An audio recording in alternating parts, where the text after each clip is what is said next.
Hello, everyone. I'm Sloan, Ron's son, and this is my sister, Selby. Congratulations to Ron and Melinda. We are so thankful everyone came today, whether it's your first Spire event or you've been coming every year. Luckily for us, this is not our first Spire event.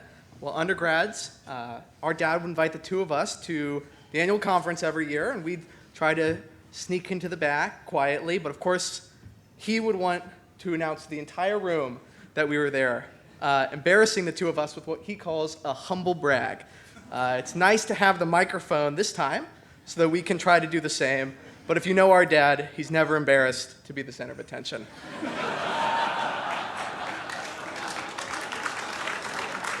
Dad worked in real estate finance for more than 30 years at Morgan Stanley and Bank of America. In the first few years of his career, he was a total world traveler. He worked in Menlo Park, New York City, Los Angeles, London, and even San Francisco. But once Selby and I started school, he made a point to keep our family in the Bay Area. There were a lot of pressures to move overseas or move across country, and he worked super hard to make sure we had the stability and earned a lot of airline miles and hotel points along the way, traveling 3 or 4 days a week, but keeping us in the same city. We are so grateful we were able to grow up with one place and have great relationships with friends, teachers, and coaches from preschool all the way through high school and into college. We know that living in the Bay Area and traveling to New York and Charlotte every week was super challenging, so we just want to say thank you, Dad, and thank you, Mom, for making that work for our family.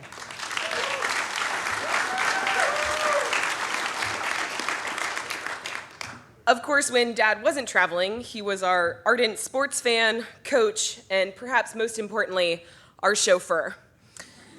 As swimmers, we had a lot of downtime between events, and though he would sometimes work his BlackBerry between races, he never missed the chance to cheer us on. A highlight every summer was going on a fishing trip with our dad and our grandparents near Yosemite. If you know our dad, you can understand that the competition started the second our lines hit the water. But no one was more excited when we were reeling them in than Dad. Although maybe that was because he would always find a way to take a little bit of credit for our catches, because he tied the hook, or drove the boat, or picked the bait we were using.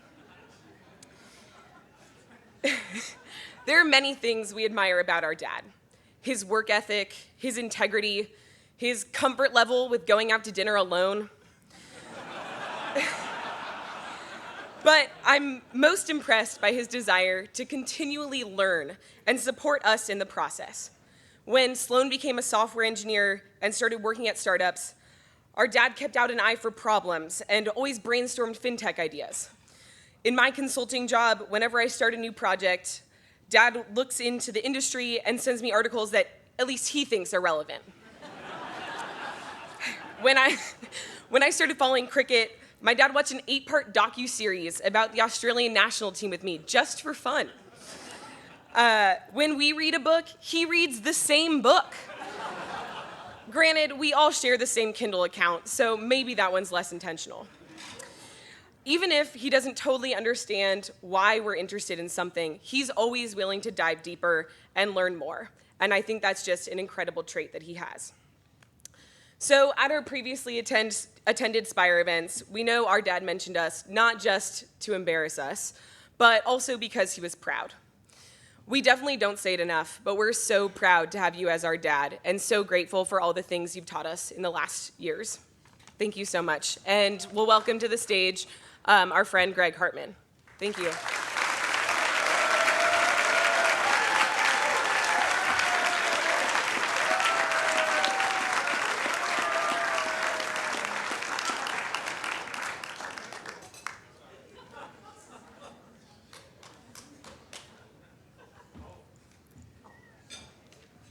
Lisa Sturzenegger, congratulations on raising 2 amazing kids and keeping Ron on the straight and narrow. I knew Ron before you knew him, and it was kind of ugly before you showed up.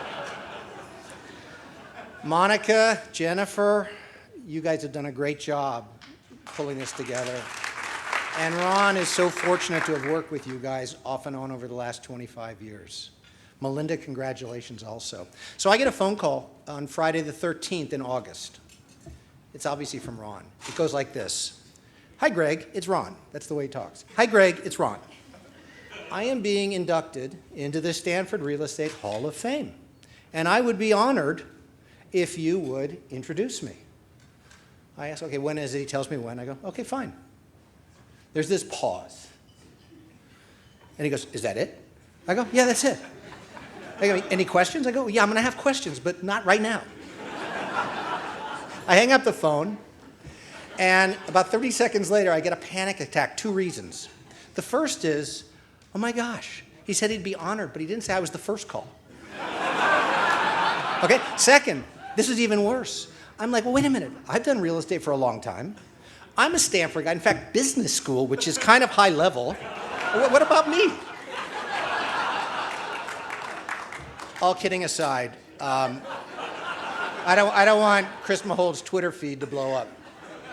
All kidding aside, though, it does beg an important question, and it's a serious one, which is, why is Ron, and frankly Melinda as well, being honored tonight? As I've thought about it over the last few weeks, there's 3 reasons with respect to Ron. Number 1, he's always been willing to roll up his sleeves and get dirty, get his hands dirty, and if they have to stay dirty for a long time, that's okay with Ron. Second, he's always been accountable and responsible and never plays a blame game. And third, he's had an uncanny ability to bring people together and large organizations, middle-sized organizations, towards a common goal and figure out a culture. And it may not always be pretty, but the objective is attained in a first-class way.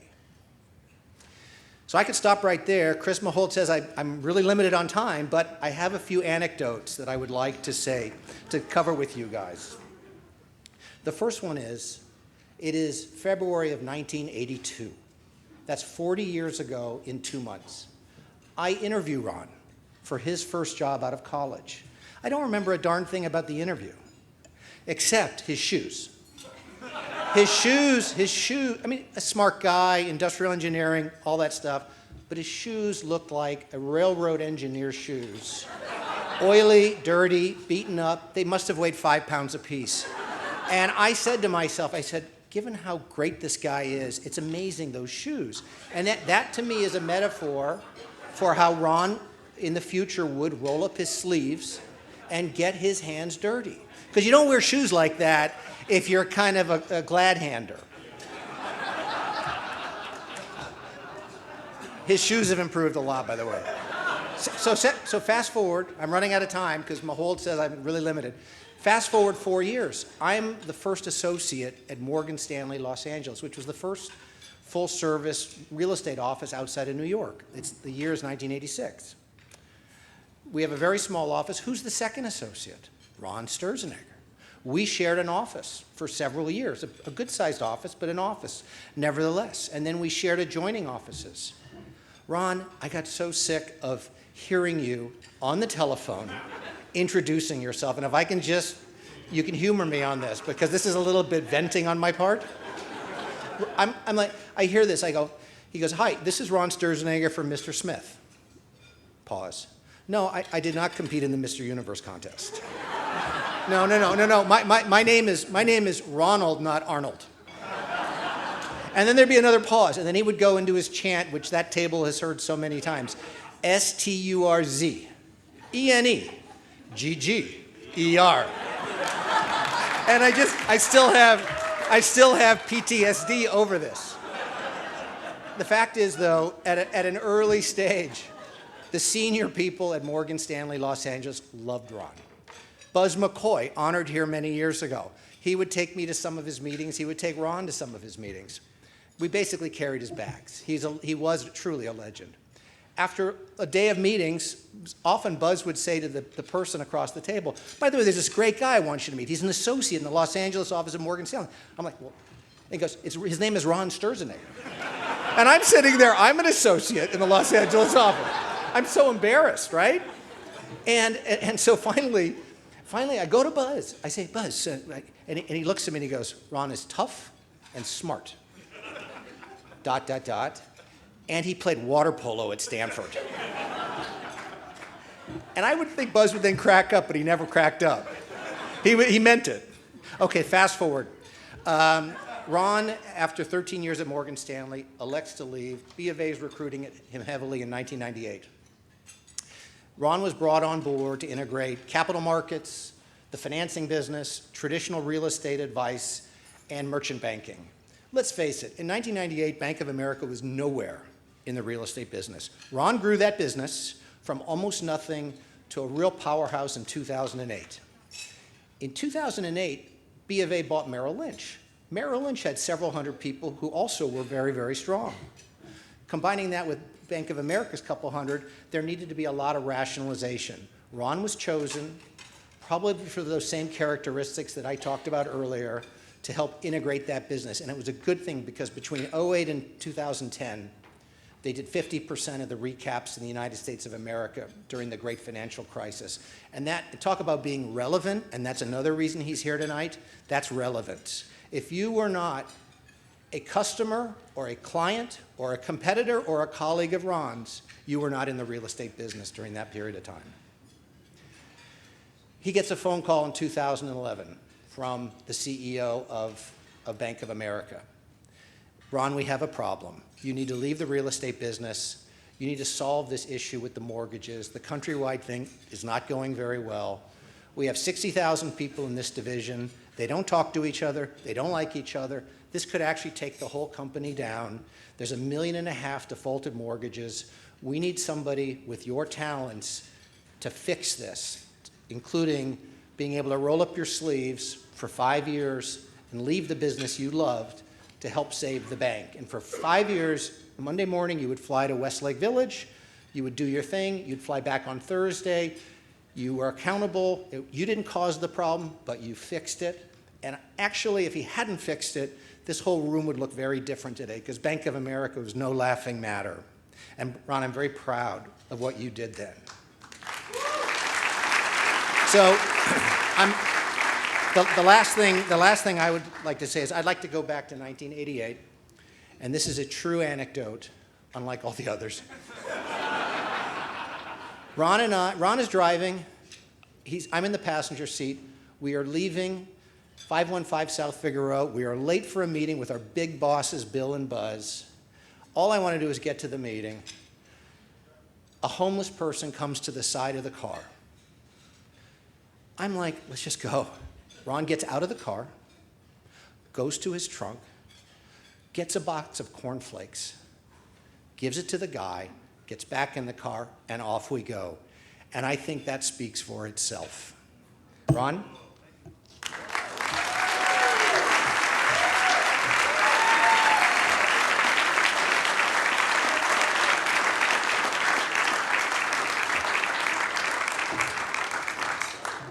Wow. Well, thank you.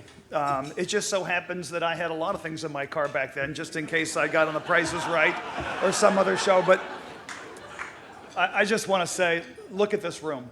I really appreciate all of you being here to support Melinda and me. So let's give yourselves a hand to start. Thank you so much. When I look at this room, I see friends, I see business associates, I see teammates, a lot of them here, and it really does something very special for me to spend this time with you and have you join me in this celebration, so thank you. I also want to say thank you to our sponsors. Wayne and others talked about how much money we raised here today. We never in a million years thought we were going to be this successful. And many of you sponsors really came in to support Melinda and I, and to support Spire.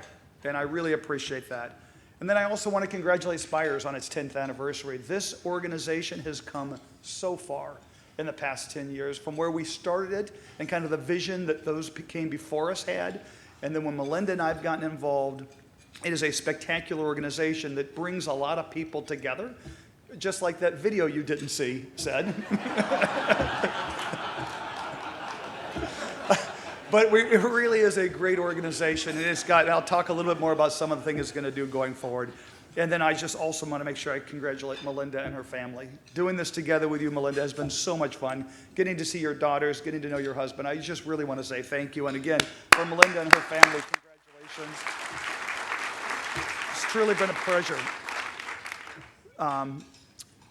And then I want to have some special thanks. Greg, that was an incredible introduction. Thank you so very, very much. You and I have had a great relationship together, and just being on this walk since 1970 or 82, since I first met you, it's been spectacular. So thank you. And Greg did. He hired me twice. Can you believe that? How many have been hired by the same person twice?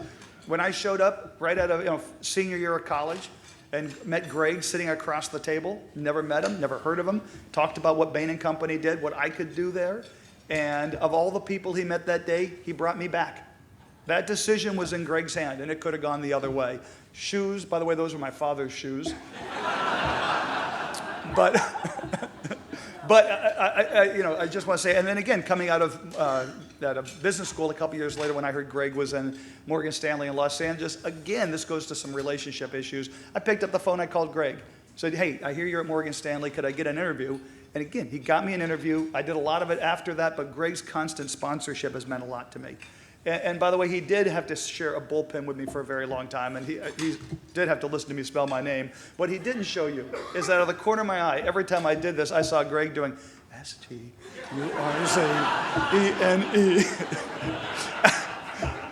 clearly mocking me every time I had to spell my name.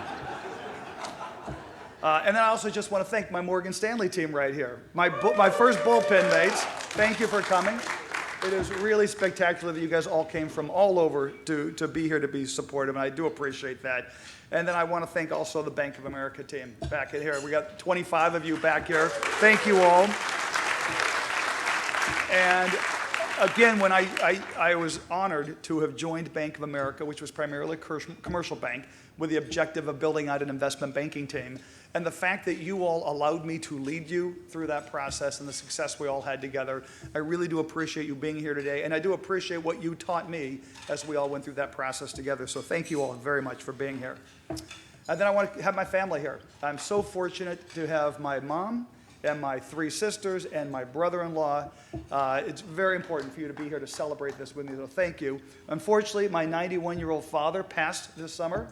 We had a lovely celebration of life. And by the way, he would love this if he were here. He would be so happy seeing all of you together. I literally talked to this man once a week, for the last 35 years. He knows most of you by name, by the way, if you worked with me. So he would have loved being here and to celebrate all this. And then I got to talk a little bit about my 2 kids who you saw up here. You guys did a great job. Thank you. I'm so proud of you. And yes, I did invite you to all those SREC meetings. And yes, it was early in the morning, but I was thrilled to always have you there. And then lastly, I couldn't have been on this journey without you, Lisa. So thank you so very, very much for walking this path with me. And we started in Los Angeles. We ended up going to London. We managed to get back to San Francisco.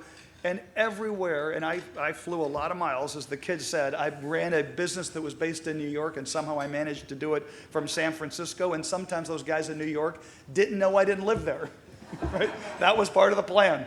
But it was a great journey to be on. And I have to admit, Lisa was really supportive until, as Greg said, I had to go to the countrywide thing. And the first press report comes out and says, Sturzenegger has moved from the penthouse to the outhouse. I thought it was hysterical. Lisa didn't think it was very funny. But thank you, sweetheart, for all you've done and being supportive along the way. I thought I'd talk about a couple of things about sort of my career, but also tie it into what Spire is doing and has done. And the first thing I'd like to do is I'd like to say how much I appreciate Stanford. I mean, Stanford in 1978 took a huge risk on me. And I want all of you to think about the risk you take on other people. Because that Stanford, looking out as somebody from San Diego, I had no connection to Stanford. I'd never been here before. No one in my family had ever gone here. And just the fact that Stanford, they must have seen something that I didn't see, but they did.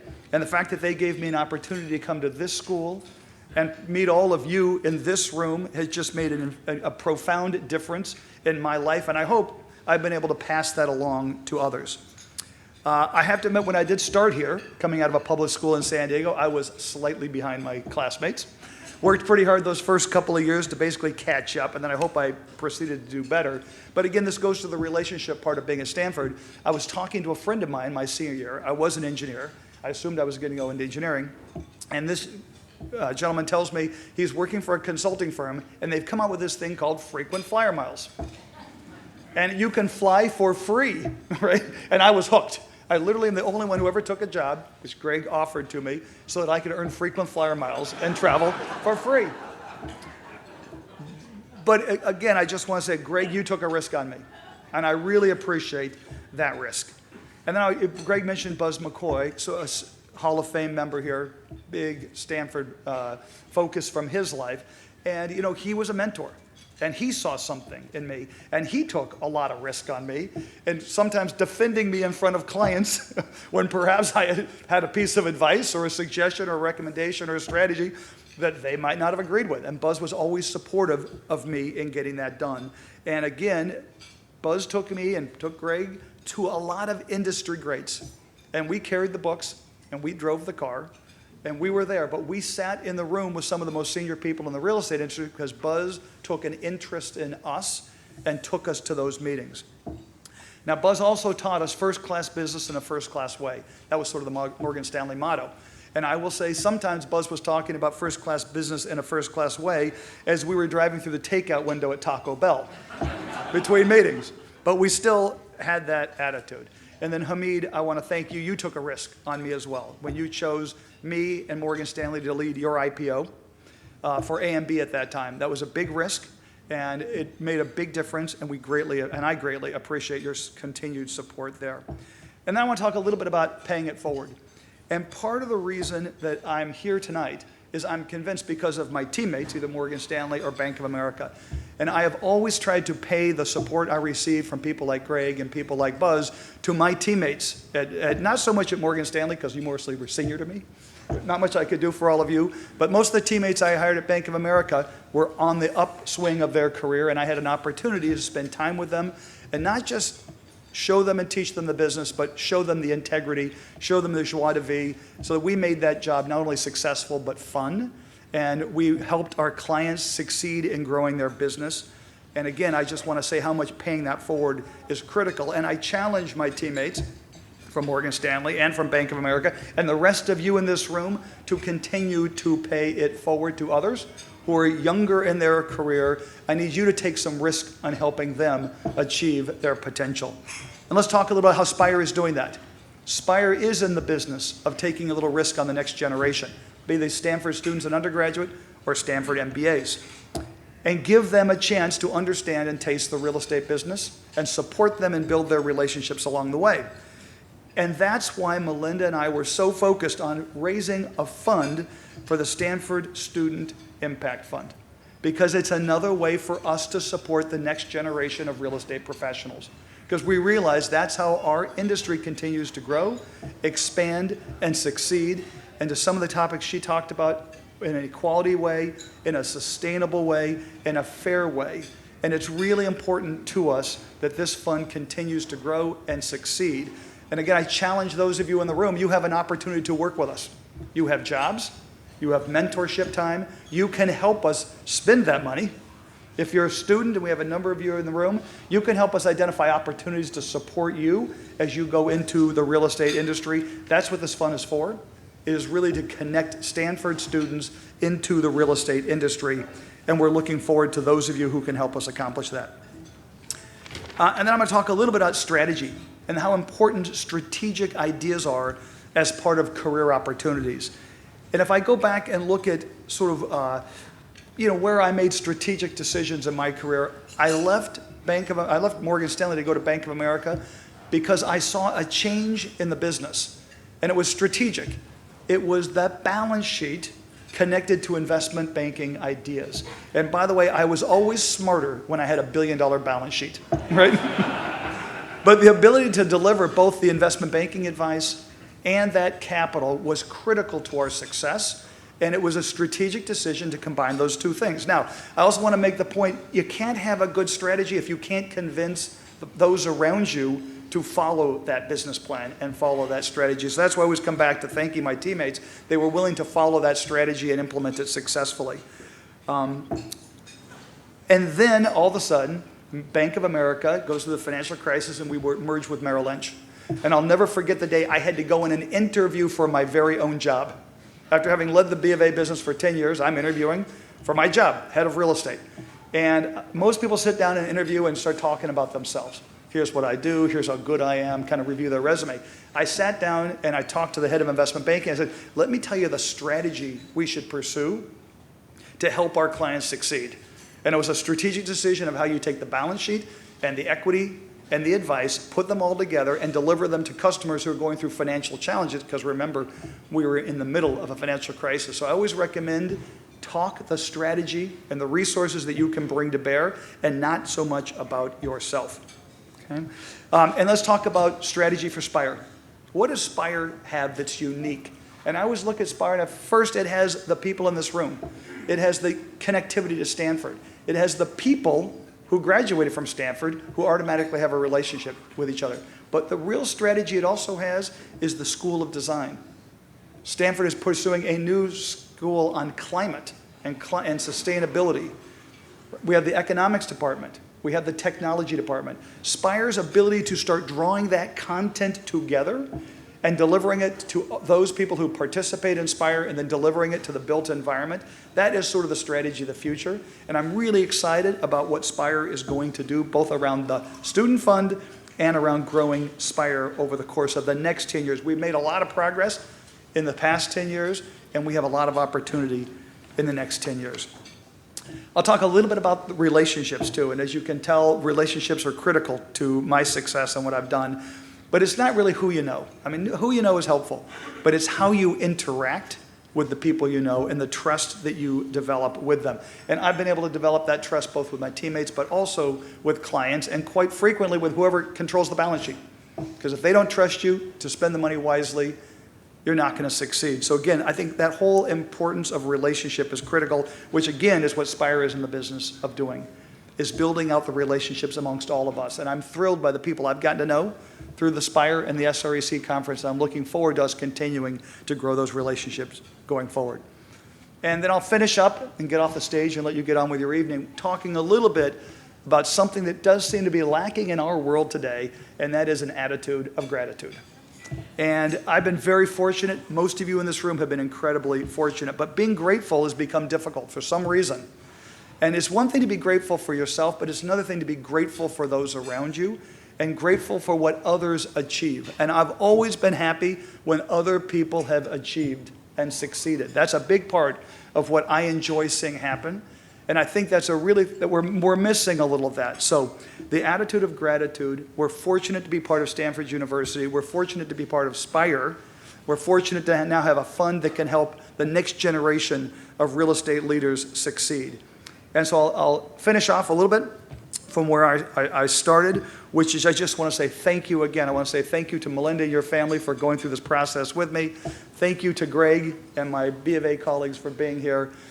My Morgan Stanley. Thank you to the B of A team. Thank you to all of our sponsors. And lastly, thank you again to my family. It's been a real pleasure and a big honor to be part of the Hall of Fame. Thank you.